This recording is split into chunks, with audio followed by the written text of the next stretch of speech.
Welcome back, everybody, to the Locked On Pirates podcast. I am, of course, your host, who does the most, Ethan Smith. Hope you guys are all having a phenomenal Thursday, October 6th. And it feels a little weird because normally I felt like over the past couple of months that I would be covering a Pirates game today or starting a new series tomorrow, but the 2022 season has since come and gone for the Pittsburgh Pirates. And I'm going to give you two trains of thinking today. Was the season a failure, or a mixture of both? I'm going to give you both trains of thought that I think could be valid on both ends, as well as just recapping the season, my favorite moments, as well as what I thought and what I think is going to happen this offseason. All of that and more on today's episode of Locked On Pirates. I am, of course, your host, Ethan Smith, who does the most. Follow me on Twitter at MVP_Ethan or at Locked On Pirates. Today's episode is brought to you by Bet Online. More on them later. Make sure you use Bet Online to bet on the playoffs, which start tomorrow. And with that said, let's get into today's episode. You are Locked On Pirates, your daily Pittsburgh Pirates podcast. Part of the Locked On Podcast Network, your team every day.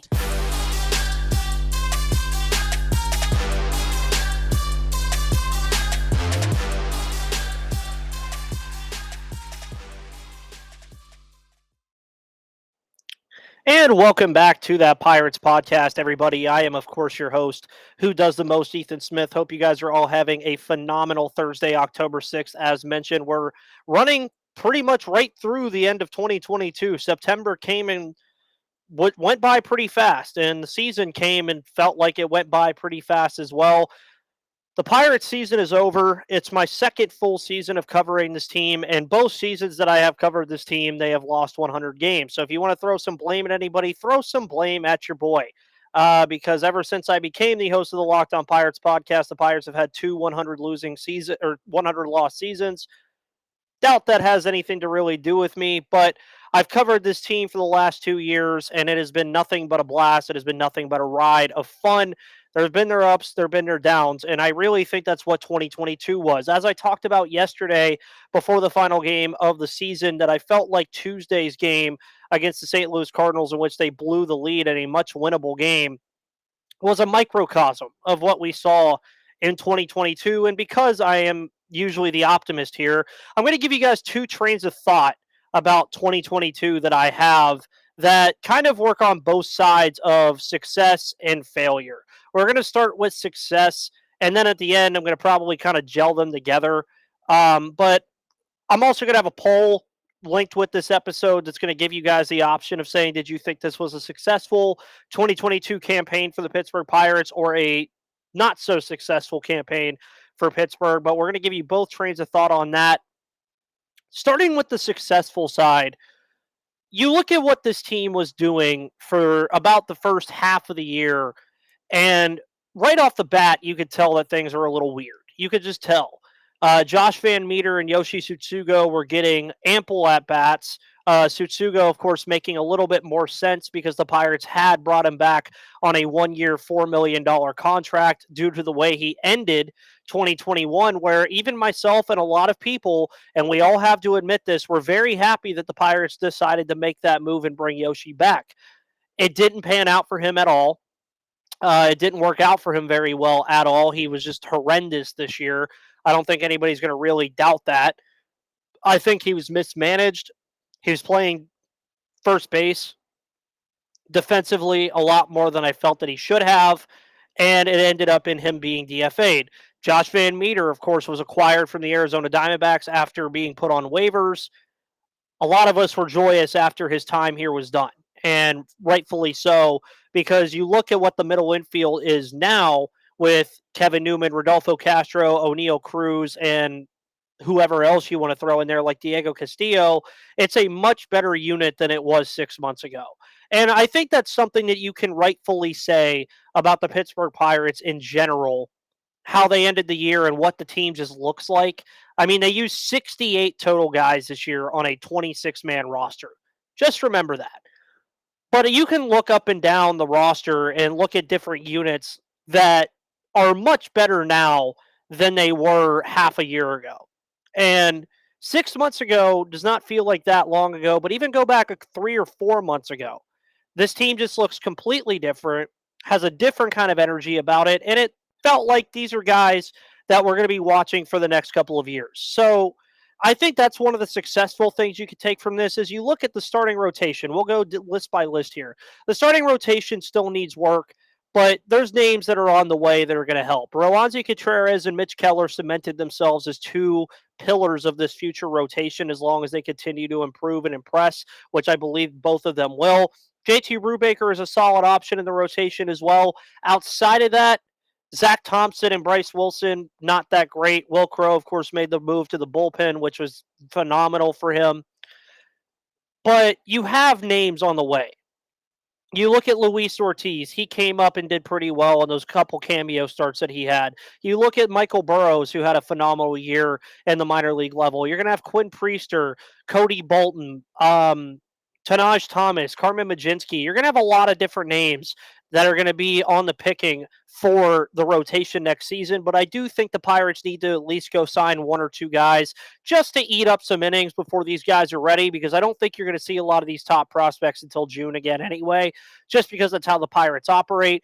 But I think you can say from what we expected the rotation to be to what it is now, I definitely think you could say the rotation is in a much better spot than it was at the beginning of the year.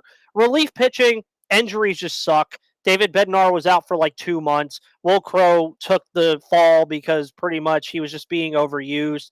Dylan Peters was off and on. Dwayne Underwood was okay in some spots, but he was also off and on. You saw Yuri De Los Santos have a great start to his campaign, and then, of course, he has the injury that sidelines him for the remainder of the season. The bullpen itself was not great as a whole, but that was also just because at some point you were throwing out like random guys like Johan Ramirez, Junior Fernandez, Heath Hembry. There was just a lot going on out there. Jace DeYoung is a kind of bright spot, but fell apart now at the end of the year. The bullpen needs some work, and I think they're going to get that from the guys that are obviously not starting pitchers. I think they will shift them to the bullpen. I do think Johan Oviedo is a guy that you could potentially move over there. I think he's going to be a guy that the Pirates are going to keep their eye on to see if he can be a potential starter or end up moving as a long reliever. Either way, I think he has a spot on this team somewhere, and they wouldn't have traded for him in the Jose Quintana trade if they hadn't decided to make that move. First base, we all know they need a first baseman. It's going to happen this offseason at some point. I don't know what the decision is going to be there. Obviously, Daniel Vogelbach was a great player over there. I felt that they should have kept him for what the return was in Colin Holderman, who did not impress at all. It is what it is. But the middle infield, of course, leaps and bounds better than it was to begin the year. O'Neal Cruz, Rodolfo Castro both came along nicely. Kevin Newman had a resurgence after being injured. And then, of course, you could sprinkle in some other names in there that gave some impact. Key Brian Hayes over at third. He's our mainstay for the next 7 years as of right now, so I think that's fine. And I'd even go as far as saying the outfield got better. I mean, you look at Brian Reynolds, of course, he wins the BBWAA Roberto Clemente Player of the Year for the Pirates this year. He had a very slow start to the season, but then came around to the Brian Reynolds we all know. I remember his multi-home run game against the Washington Nationals in D.C. That was a very fun game to watch. He just started to come around, got his defense back to the level of what we were used to, started just squaring the baseball up a lot better. You looked at Jack Sawinski. He had probably the most up and down season of anybody we saw on the Pittsburgh Pirates this year. But when you have a rookie who hits home run balls like that, you take the strikeouts where you get them. Of course, he did get demoted to AAA at one point for quite a while. Came back, made a little bit of an impact. We'll see if he can cut down the strikeouts a little bit. Cannon Smith and Jigma didn't look too bad before his injury. Cal Mitchell had an off and on year. You got to see G1 Bay near the end of the year in the outfield.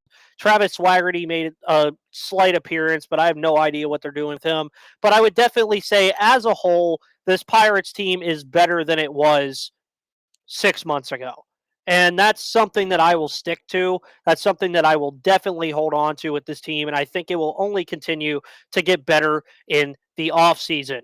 Before we talk about the negative side of things, if you guys want to say that this season was a failure, I want to let you guys know about the wonderful people over at Bet Online. Of course, if you're on YouTube, you see them right down there at the bottom of the screen. Nice little baseball glove, a football, a basketball, and a hockey puck. Find all the latest odds, news, and scores because betonline.net is your number one source for football betting info this season. Find all of the latest sports and player developments, team matchups, news, podcasts, and in-depth articles and analysis on every game you can find. And as always, BetOnline remains your continued source for all of your sport wagering information with live betting and up-to-the-minute scores for every sport out there. The fastest and easiest way to check in on all of your favorite games and events, including Major League Baseball, MMA, boxing, and golf. Head to betonline.net or use your mobile device to learn more about the action, and BetOnline is where the game starts. So again, the 2022 season is a wrap. And if you want to look at it under the light of this season was a failure because of the losses, I will not disagree with you. This team should not have been 62 and 100. They had ample opportunities to not be 62 and 100. I believe I saw a stat that they lost 16 games this year while leading in the 8th inning or later. Turn half of those into wins. 16 of those games. Turn half of those into wins if the bullpen or the offense can get going in those late innings where the game is close or they need somebody to just come in and shut it down. The Pirates are 70 and 92. I'm going to be honest with you.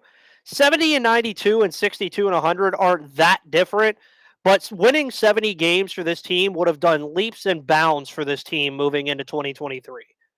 And it was as simple as just holding a lead for 4 outs most of the time. You would get into the 8th inning. The bullpen would pretty much, just to not put it any other way, shit on itself. And the Pirates would blow games that were wins. I mean, you saw it on Tuesday against St. Louis. You saw it a couple weeks ago in New York against the Yankees. You saw it plenty of times against teams they should beat, like the Cubs and the Reds. What's the difference here? I mean, 70 and 92 again would have been way better than 62 and 100. But if you want to look at the negative side of things when we're recapping this year, obviously Yoshi Tsutsugo and Josh Van Meter just played way too long. I talked about that a little bit earlier in the first segment, but at some point, I don't understand how the Pirates logically threw Josh Van Meter out there every day. They eventually caught on to it with Yoshi Tsutsugo, where they realized that he was just not good anymore, and he really never was. But at some point, you had to pull the trigger, and I think they pulled it way too late. You can also go back into a point in the year where the Pirates were 5 games under 500, coming off of a series where they went to Chavez Ravine in Los Angeles, swept a very good Dodgers team that just won 110 games, and went back to Yoshi Tsutsugo, Josh Van Meter, and a lot of those veterans that they had on the team that were injured, while Rodolfo Castro and Jack Sawinski and Key Brian Hayes were all playing very well. It was frustrating because there was a different energy about the team. They were playing well. They had a winning record against the Yankees and the Dodgers at one point this year. They were playing well against very good teams. And right before that Detroit Tigers series that I remember, it really felt like that the Pirates had things going in the right direction. Now, not to say that they were going to compete for a playoff spot, but they looked like they weren't going to be a pushover team. The pitching was well. The bullpen looked good. And then, of course, the injuries came to the bullpen. The starting staff started getting a little shaky. The offense, of course, was hindered by absolute garbage playing out there half the time. It was frustrating, and I can understand why people would be frustrated with it. I just wonder how things would be different with arguably the biggest mistake the Pirates made this year, which was keeping O'Neal Cruz in the minors for as long as they did. Now, I'm not going to sit here and tell you that O'Neal Cruz was lighting it up in Indianapolis. He wasn't. He was doing good things. Don't get me wrong. You obviously saw that on social media. He was doing really good things. I'm not going to tell you that he was off the wall like Andy Rodriguez was all year. But would I have rather him, and I get the service time manipulation garbage, I get it, whatever. But would you have rather seen 3 more months of the current product we have in O'Neal Cruz? Imagine what O'Neal Cruz would be right now if he had 3 months of Major League Baseball experience that he was playing in AAA. I think that was the most frustrated I was all year with this ball club, was the fact that O'Neal Cruz was a guy that you were not playing in favor of Hoy Park, Josh Van Meter, and Diego Castillo at some points in the year. Again, I understand. He was not playing lights out in Indianapolis. He had things to learn. He was striking out a lot. He was not taking pitches. Would you rather have seen him do that in Indianapolis, or would you rather seen him do it here in Pittsburgh? That was my logic on that. I would have rather him struck out like crazy at the major league level, because at least I know he would have been exposed to major league pitching. I mean, you look at the guy, he dominated Milwaukee this year when he played them. They played Milwaukee a couple times before O'Neal Cruz was called up. Turned a couple of those losses against Milwaukee before his call-up into wins. The record's looking real different. I mean, you're talking about winning half of those games you lost in the eighth inning or later after leading, not counting the games where O'Neal Cruz played against would have played against Milwaukee and played as well as he did statistically against the Brewers this year. You're talking about a team that could have been in the 74 to 75 win range. That's where I feel a lot of you guys, and I understand this train of thought, is that the losses sucked. They really did. And it was something that was easily avoidable. Hold leads late in the game. Do not pitch your relievers multiple innings. That was one of the things that I remember for like 2 months straight that Derek Shelton did that was absolutely infuriating, was he would leave relievers out there way too long. There was just a lot of times with the Pirates this year that they stumbled on their own feet. And they tried to place the blame everywhere else. That they were young. They were a team that was in flux. They were a lot of injuries, et cetera, et cetera. They had nobody to blame but themselves for some of the losses they had this year. I mean, for Christ's sake, they were 46 and 23 when they hit the ball 8 times or more. That's insane. Which means like 15 or 16 of your wins this year without that came without 8 hits in those 61 games. That's insanity. I know I don't know how to do math. I'm probably wrong on that, but 8 hits might not sound like a lot, but the way the game is played now, if you're having a high-profile offensive game, you're talking about 10 or 11 hits.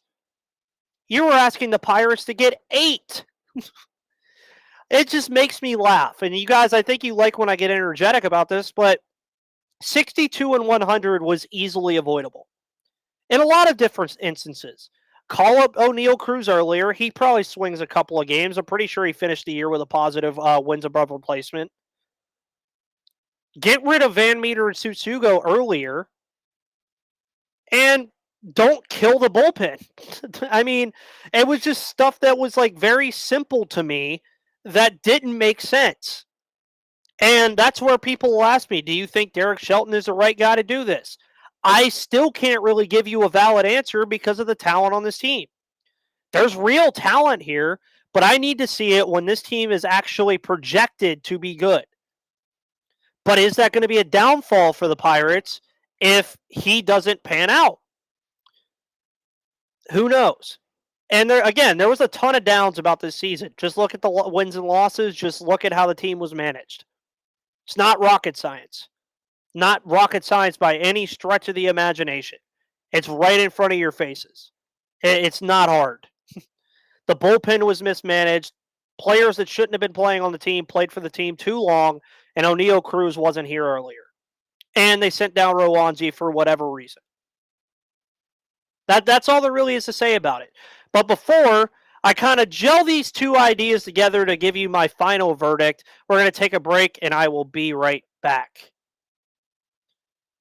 Guys, thank you so much for tuning into the Locked On Pirates podcast. My name is Ethan Smith, of course, and as you've heard on this podcast, you've heard the positive side of things, you've heard the negative side of things. My final verdict on this year is going to be still kind of just a shaky one. I really believe that if you look past all the stupid stuff that happened this year for Pittsburgh, you talk about injuries, you talk about the bullpen getting tired, O'Neal Cruz not being here when he was supposed to be, Josh Van Meter and Yoshi Tsutsugo playing in the lineup all the time, Bryce Wilson getting regular starts. You talk about anything that was negative. I think the positives outweighed the negatives in a lot of light, except the record and how they played against certain teams. O'Neal Cruz is a bright spot on this roster that should be marketed as such, especially for season ticket holders next year. O'Neal Cruz now has a good portion of an MLB season under his belt where wasn't always pretty. He was batting near the Mendoza line for quite a while, brought that number up to around 230 to end the season. What became a StatCast phenomenon. I mean, the guy was running down the line really well, average exit velocity on his throws from shortstop to first base led the league by an insurmountable number. He had the hardest hit ball in the StatCast era that went off the Roberto Clemente wall. The kid is going to be phenomenal because he was built to be phenomenal. You do not have generational measurements like he does. 6'7", 200 odd pounds or 100 something pounds. I can't remember what his weight is. You are not built like that to fail. You are built like that to become a generational beast. Now, am I saying O'Neal Cruz is going to be baseball's next superstar? I can't tell you that yet because I haven't seen enough of him. I don't know how he's going to adjust to the league. I don't know if he's going to eventually end up being a 250, 260 hitter hitting 45 bombs a year. Is it possible? Of course it is.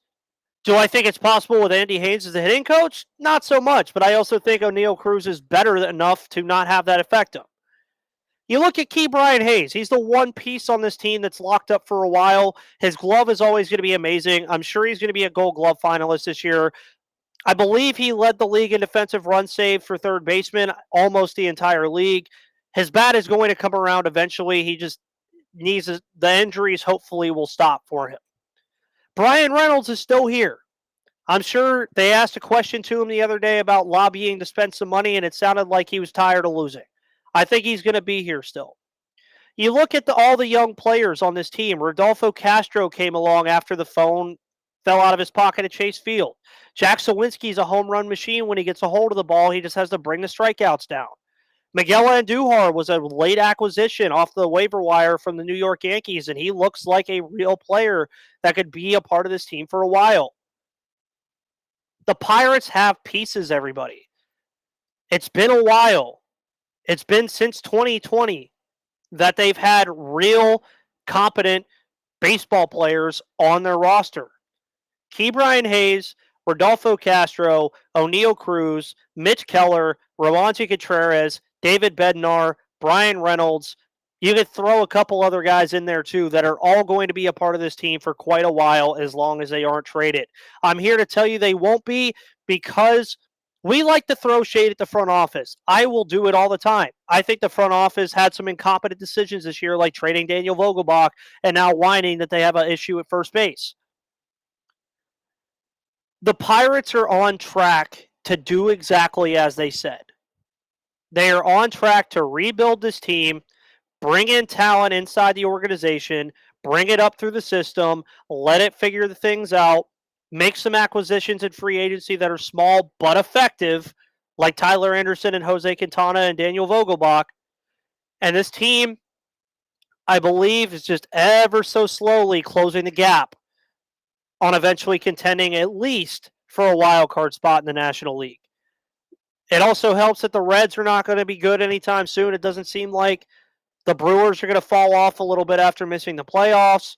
The Chicago Cubs will spend money, but will that money turn them into a winning product? Things are setting up for Pittsburgh. You just have to look past what the media tells you. You have to look past the wins and losses, the questionable managerial decisions by Derek Shelton, the questionable decisions made by Ben Cherington in the front office. Look past all that and actually take a look at what this team has at its disposal inside the organization. Not stuff they have to trade for, not stuff they have to spend money on, things that they just need to be patient with and give time to. Because get ready for 2023. Quinn Priester is going to be here at some point. Michael Burrows is going to be here at some point. Luis Ortiz is going to probably end up being a mainstay in some capacity. Andy Rodriguez, who was on the All Prospects MLB first team on MLB Network, will be here at some point. Henry Davis has a chance to be here next year. You're talking about Connor Scott, Matt Frazier. You're talking about a lot of different guys that are going to be here next year at some point that are only going to make this team better. That's why I would consider this year a success. Because albeit the wins didn't come with it, the Pirates at least see a light at the end of the tunnel with what they currently have. But just know it's only going to get better. Guys, thank you so much for tuning into the Locked On Pirates podcast today. I'm Ethan Smith of that podcast. You can follow me on Twitter at MVP_Ethan or at Locked On Pirates, where you can find all of the things you need in the offseason about the Pittsburgh Pirates. On tomorrow's episode, we're going to be taking a look at all the former Buccos that are going to be involved in the MLB postseason, as well as previewing the MLB playoffs and giving my predictions on what I expect to happen this postseason. If you listen to Monday's episode with Sully, you already heard that I made a claim about what I want to see, but I didn't make a claim about what I think will happen. So we're going to talk about that on tomorrow's episode. By the way, make sure you go check out Locked On MLB with Paul Francis Sullivan, our pal Sully. He, of course, is going to be covering everything going on with the MLB playoffs every single day here on the Locked On Podcast Network. And with that said, guys, I will see you on the flip side.